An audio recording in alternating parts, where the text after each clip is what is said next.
గౌరవనీయులు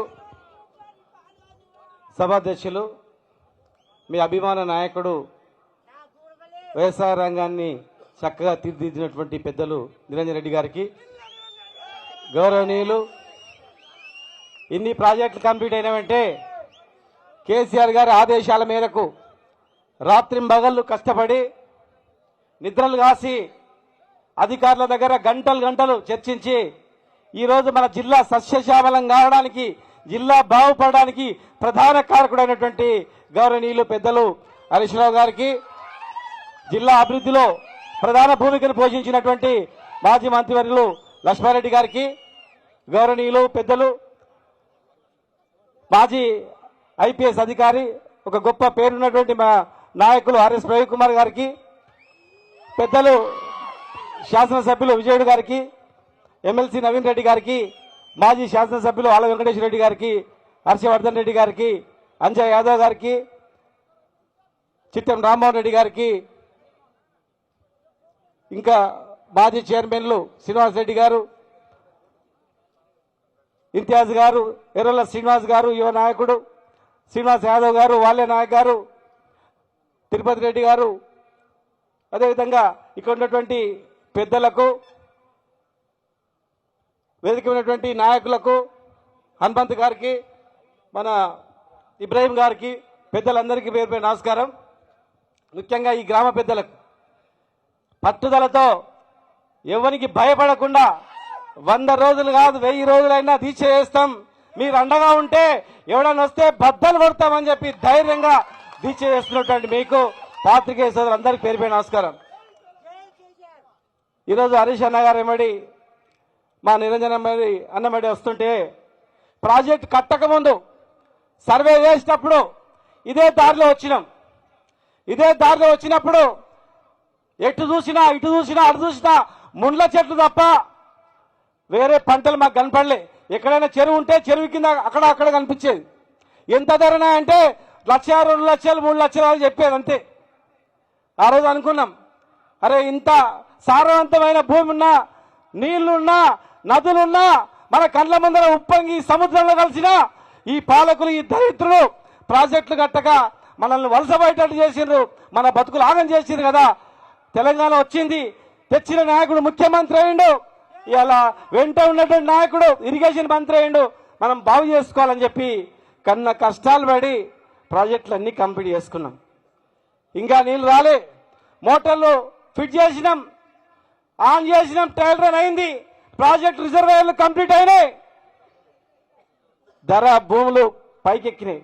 ఎక్కడ చూసినా ₹1 కోటి, 30 లక్షలు, 40 లక్షలని.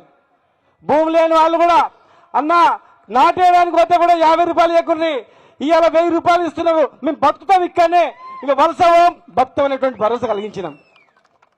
మీరు మాయమాటలు నమ్మి మళ్ళా కాంగ్రెస్ చేతిలో పెడతారు.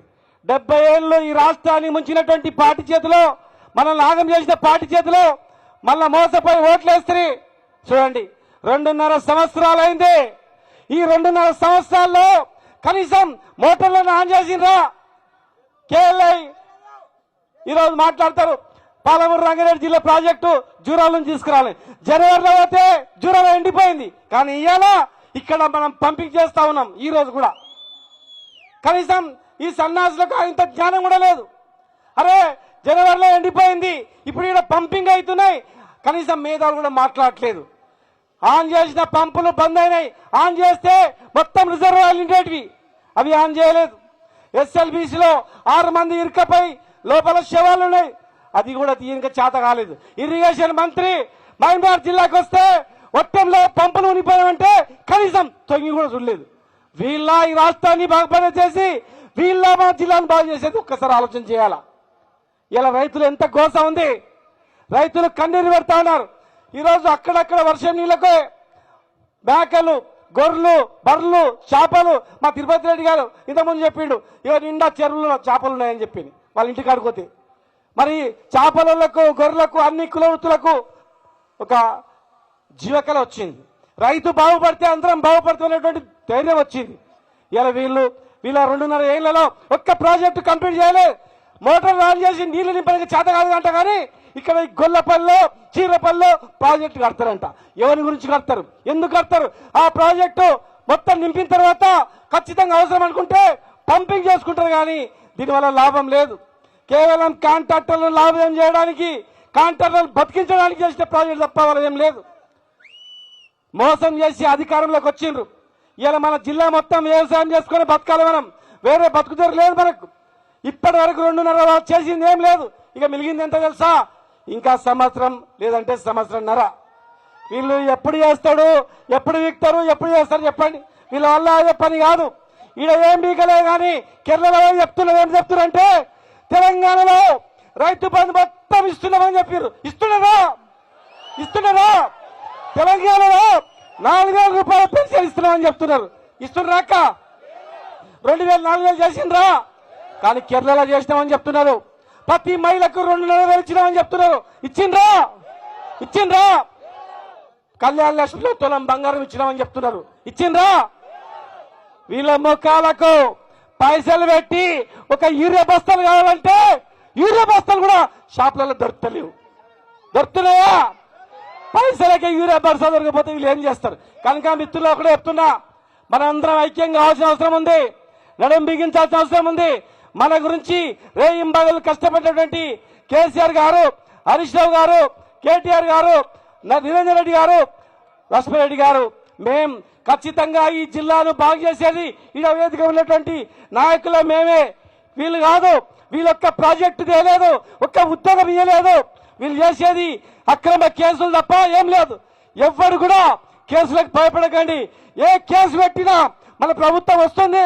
వచ్చిన నెల రోజుల్లోనే వీళ్ళు పెట్టిన కేసులు మొత్తం కూడా ఖచ్చితంగా మాఫీ చేస్తాం. తెలంగాణ ఉద్యమంలోకి ఎత్తిన కేసులు రాష్ట్రం రాగానే ఎట్లయితే ఒక జీవో ద్వారా రద్దయినావో, ఈ కాంగ్రెస్ పరిపాలనలో మీ పైన పెట్టిన ఏ కేసు అయినా కూడా ఖచ్చితంగా అలాంటి కేసులను రద్దు చేయిస్తాం. భయపడకుండా మీరందరూ కూడా ఏ ఎలక్షన్, రాబోయే ఎలక్షన్స్ ఉన్నాయి, ఎంపీటీసో జెడ్పీటీసో పెట్టాలా వద్దని ఆలోచన చేస్తా ఉన్నారు. రేపు ఏ జరిగినా, ఎవరు ఆందోళన చేసినా ఇది వనపర్తి కదా, ఇది ఏదుల కదా, లేకపోతే ఇంకోది అనొద్దు. అందరం రావాలి. ప్రజా వ్యతిరేక పరిపాలన మనం ఖచ్చితంగా నిరోధించాలని చెప్పి మీ అందరు కూడా తెలియజేస్తూ జై తెలంగాణ.